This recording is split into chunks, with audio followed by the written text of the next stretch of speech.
everybody, I'm going to show you today how to install one of our taps in a real world kitchen.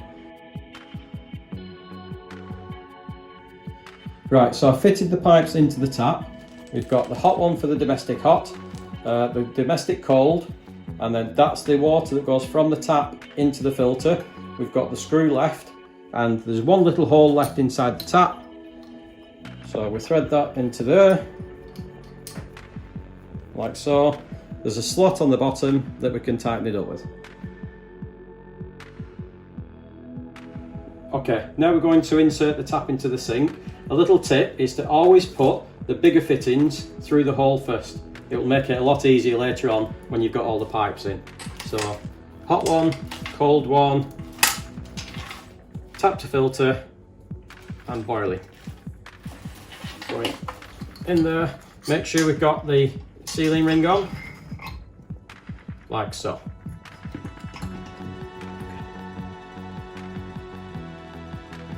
This is a spreader plate for the hole, but it's only to be used on thin sinks and metal sinks. And on this one, we're doing it on a ceramic sink, so that's not required.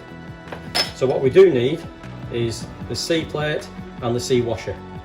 So over the threaded bolt that sticks out underneath the tap, we'll put the washer on first, then the C plate, and then we'll tighten it all up with a nut. For ease of use, I'll use one of these box spanners. But depending on how much room you have underneath, you can either do it with that or with a regular spanner or adjustable spanner. Okay, I fitted the hot and cold pipes onto the isolation valves now, just hand tight. So I'm just going to get my adjustable spanner, we'll put that on, and then tighten that one up. There we go. And on the cold one,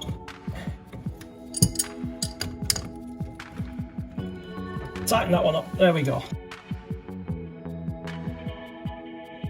Here we have the filter that I'm going to mount up in this corner, but we've got this pipe here, it says tap to filter, and that pushes onto the top of the filter housing. Now on here you'll look, we've got some arrows, or some will say in and out. So from the tap, that's got to go into the in on the filter, and then we have another pipe here that goes on the out, and this end screws onto the blue on the tank. Okay, so now we're ready to fit the pipe from the filter onto the blue on the tank. So it's coming from the filter into the tank. So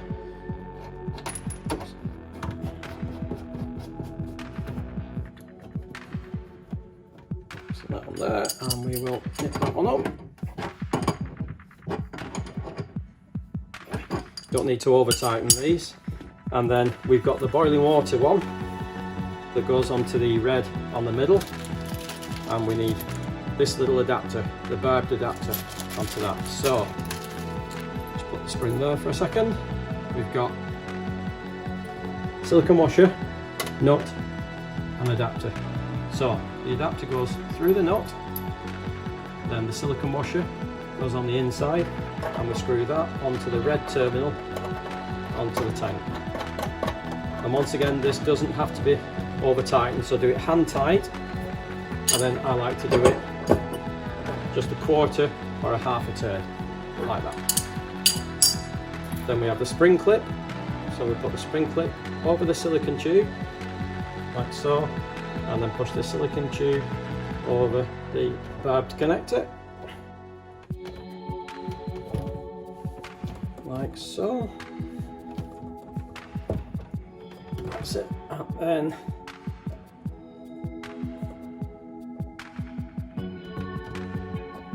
just get this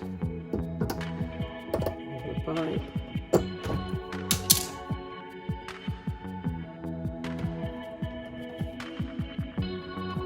There we go, we're on.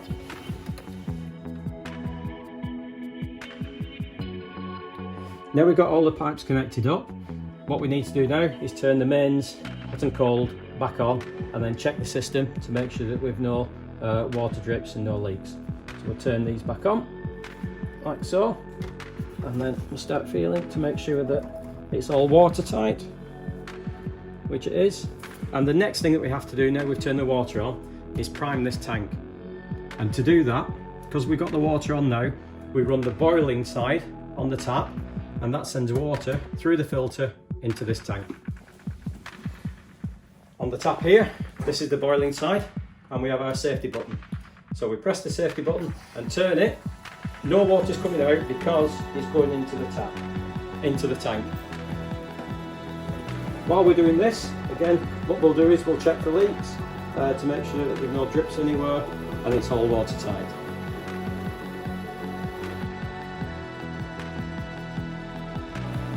Right, so now I've primed the tank and water is now coming out of the spout.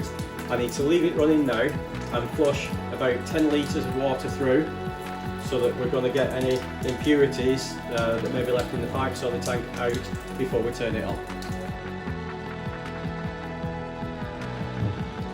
Right, so we've now primed the system and we've flushed it with about 10 litres of water.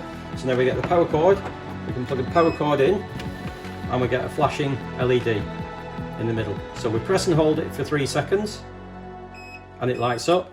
We press the plus button and take it to 98 and then the light will come on saying it's heating, and then we just wait for about between 6 and 7 minutes for it to come to temperature. So now we have the temperature now is at full temperature on the tank. So we'll just try and run it now and we'll show you.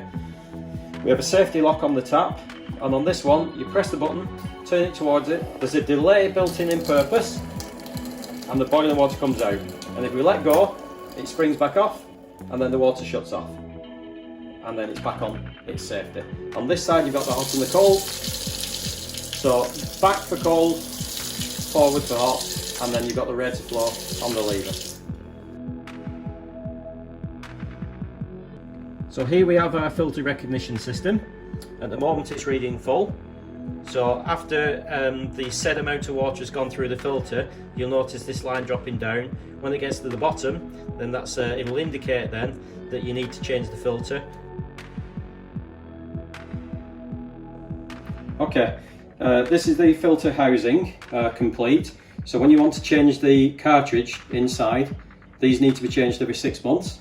What we do is, this is normally screwed to the wall of course, but for demonstration purposes, what we're going to do is untwist at the top, and it's a bayonet fitting, just like a light bulb, and then the cartridge unit, like the candle, is inside here. So we unscrew that, and there's the cartridge.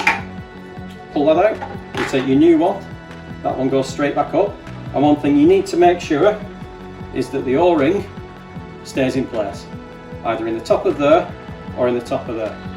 Then screw that back up, and tighten it, push up and twist, and that's your cartridge changed.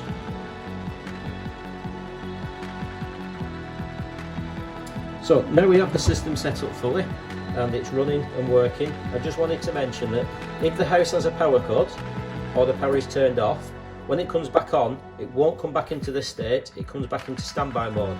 So we have to press and hold the power button again for 3 seconds and then make sure we're back on 98 on the temperature.